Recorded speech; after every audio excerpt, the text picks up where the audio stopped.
Hi everyone, it's Sarah here. Welcome back to my channel. In today's video, we're diving into something that's becoming more and more important for us consumers, which is quality. With the quality of clothes constantly declining, even in thrift stores, which is honestly so sad, it can be tough to know what to look for when shopping secondhand. But don't worry, I'm here to help. I'll be sharing how to spot high quality garments amongst all the thrift store mess, and I'm going to do it based on some of my best and most worn thrift items. I'm going to break down quality by looking at garment construction. That's what I do. I'm a pattern maker and a designer. And I'm also going to talk about fabric. So you can learn how to spot those little details that make a big difference when it comes to clothing quality. And trust me, some of those things might surprise you. So if you want to step up your thrifting game and make sure that you're buying the best of the best, then keep on watching. So I'm going to start with my first best item. This dress. Okay, I'm gonna put it here so it's going to be a little bit easier for me to analyze. I bought it in 2018, so about 7 years ago now, which is kind of crazy. And I consider it my best thrift find of all time because I love the fabric, I love the fit, I love the pattern, I love everything about it. It's beautiful. It held up so well over the years. I wear it 3 to 4 times a week in the summer. I'm not even kidding. I tend to rewear a lot of my clothes. It's also silk. It doesn't have to be washed a lot. When I go to dress section at the thrift store, and that also applies to skirts, I tend to look down and look at the hem.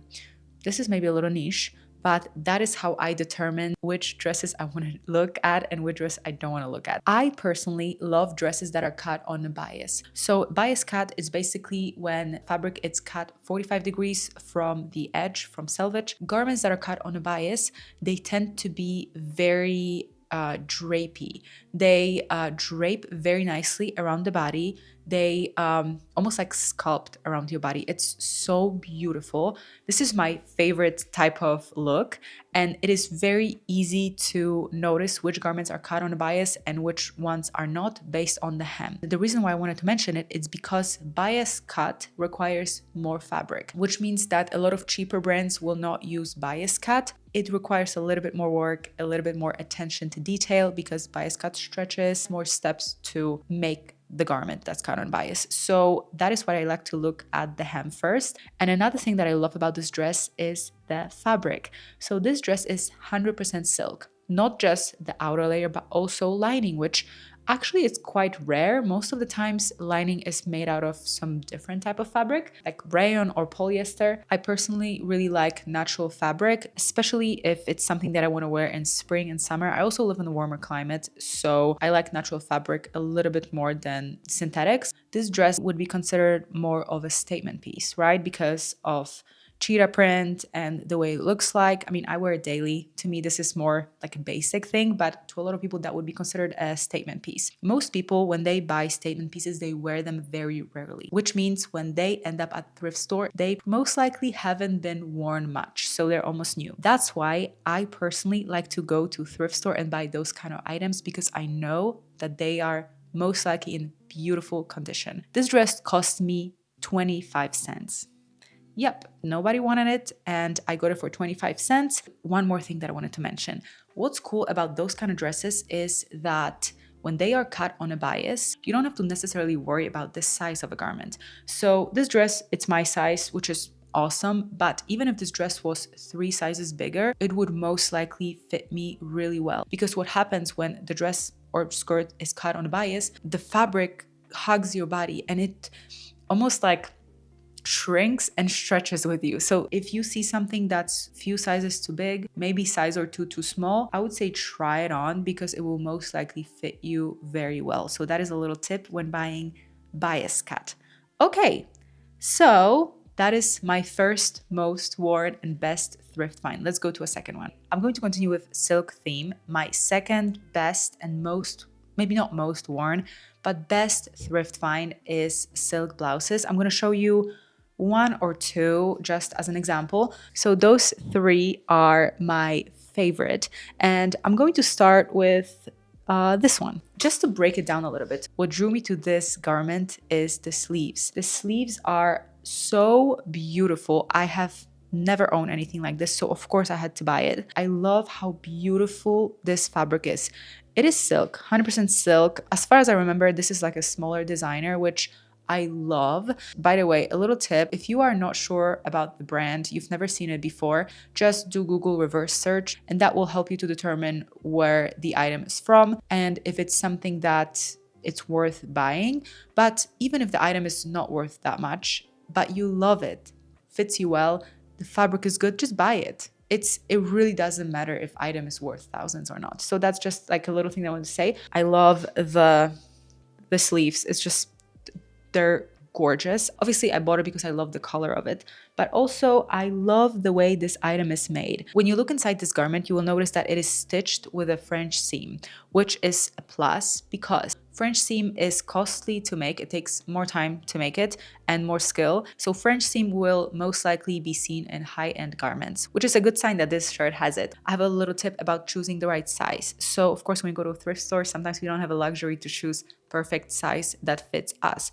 Oftentimes we might need to make something a little bit smaller or maybe bigger, because it is possible to make the garment a little bit bigger, like a size maybe 2. Let's say you found a beautiful blouse at the thrift store and it is made with a French seam. You're like, okay, beautiful, good quality, beautiful fabric, and you put it on and it's maybe slightly too small for you. That's where I would say you should leave it, because if it's made with a French seam, it is literally impossible to alter it to a bigger size because of the way the seam is made. If it's just a normal open seam with an overlock machine, then you can of course make it a little bit bigger. It is possible. So that is something that you have to remember. But yeah, I love my blouses, I love my silks, and I will probably never resell this. I really love this shirt and I love all my other shirts. So yeah, let me know if you like it or not, because I'm a fan. So third item that I have purchased years ago, I think also 2018 at the thrift store, and I've been wearing it ever since. It's leather jacket. I'm talking specifically about this one. This leather jacket it was basically brand new with a tag. It has very beautiful, soft leather. And this type of jacket is not maybe the most trendy right now, but I don't really care. And fun fact about this one is that it is actually from River Island, which is a fast fashion store. But it is such beautiful quality. And again, I am not sure exactly when did they make this jacket, but it just held up so well. It is in such good condition. And like I said, I've been wearing it since 2018 for years. It has pockets. They're not fake pockets. That's something that I would definitely avoid. If you see fake pockets, it's just, no, they're just cutting costs. I'm just telling you. It also has inside pocket with a little leather finish, which it just makes it look so much better. So I actually have 3 leather jackets, but this one I have had it for the longest. That's why I decided to choose this one as my favorite. All 3 of those jackets are a little bit different. As you can see, they are completely different styles, completely different colors. They're all thrifted. I mean, 2 of them are thrifted, and the third one I got gifted. I love all 3 of them. And this is my little tip when you're looking for jackets. Jackets definitely can last for very long if you take care of them well. And I would say if you want to be sustainable and build very good wardrobe, don't buy the same jackets all the time, the same styles, colors. Try different colors, different styles. When you want to buy a jacket, always check what it is made out of. Check the tag, because if you see a leather jacket that is made out of vegan leather, which is basically plastic, it's the biggest scam. It will not last you. It's bad for the environment. Stay away from those jackets. Another thing that you have to consider when buying leather jackets is the extra cost that comes with buying those type of garments, because leather smells. If you want to get rid of the smell by yourself, you can use vinegar and then take it outside. Make sure that it's not in the direct sunlight. It might help. It doesn't always help. That's why you have to be prepared for extra cost that comes with giving it to dry cleaners. Usually dry cleaners go and they send it to somebody else who specializes in leather, and this process might be just a little bit more expensive. So yeah, just to summarize it, if you find a leather jacket that you love, it fits you, it looks beautiful, perfect color, but If it's not made out of real leather, I would just leave it. There'll be something better eventually. It always is. So I would definitely leave it. And if the jacket has a lot of creases, wrinkles, and you can tell that it's like a little bit tougher leather, then it will be very difficult to get rid of those creases. It might be even impossible. So I would say that's where I would just leave it as well. And another thing, if the jacket doesn't fit you, I would also leave it, because altering jackets is very difficult. And leather, yeah, you need to go to somebody who knows how to work with leather. So I would pass it. Okay, this is number 3. Number 4, sweaters. This is my favorite part. I eat sweaters for breakfast daily. I love sweaters. There will be a video specifically on wool, cashmere, and all the characteristics of it, so you know what kind of sweaters to buy. But today I'm just going to like quickly talk about it. So I don't have a favorite sweater. I love buying them at thrift store because they are so much more affordable, especially when you're looking for luxury fabrics like cashmere, silk, merino wool. Usually those sweaters are a few $100s at minimum, and at thrift store they're just like a few dollars. So that's why I love buying sweaters at the thrift store. When buying sweaters, you always have to be aware of a few things. A lot of people that donate sweaters, they donate sweaters that are felted. What does it mean that a sweater is felted? Basically, it's a sweater that got washed in a wrong way. So somebody just put it in a washer and potentially in a dryer, which is washer sometimes you can, but dryer, oh my goodness. And then when the sweater came out of the dryer, it's 7 sizes too small. The wool is basically clumped together, so it creates a very firm, dense wool fabric. You can really tell when you put it on that the sleeves usually are way too short. And I actually have an example for you.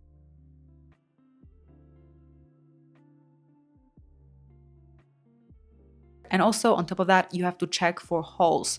Oftentimes, secondhand sweaters, they can have a lot of tiny little holes here and there because of moths. Moths love to eat wool, and they also love to eat silk sometimes. If it's 1 or 2 holes, you might be able to fix it, which is fine. But if it's many, then I would actually say just leave the sweater, you'll find something better. Obviously, always look at the tag. I only buy merino wool, cashmere. I like Angora as well, and I like silk. A lot of sweaters can have silk blend, or they can even be 100% silk, and I personally love those. I'm not a big fan of cotton sweaters, and I'm going to talk about it in the future, and I would absolutely avoid polyester or acrylic sweaters. If you see polyester or acrylic, leave it there. Actually, one more thing that I forgot to tell you that is very important about sweaters. A lot of the sweaters that are at the thrift stores will have a little like balls on top of them, which means they are pilling. Don't worry about that. Literally, don't worry about that. Get a shaver that removes and clean your sweater, and they look like brand new. So don't be discouraged when you see those. Let go when the sweater is felted. Take if the sweater is peeling, because you can easily remove it. So that is something that I want you to remember. And one last item that I decided to include in this video is scarves. So I own so many of those little scarves. I don't wear them that often because I feel like when I have them on, people sometimes are like, oh, you tried too hard. I'm like, well, I look good, so whatever. Actually, all of the scarves that I own are thrifted. I have never bought a new scarf in my life. I love thrifting them because I mean, there's so many of them available. I love to put those scarves on my head, kind of like a babushka style. I'm Slavic, so that fits. But there is such a huge variety of scarves at the thrift store, and it can really elevate your outfits. Also, those scarves can be very expensive in normal stores, but if you go to a thrift store, they're usually very cheap, and sometimes they're huge. Here's a little tip. If you like to sew, then you can always make something really cool out of those scarves. Silk can be very expensive.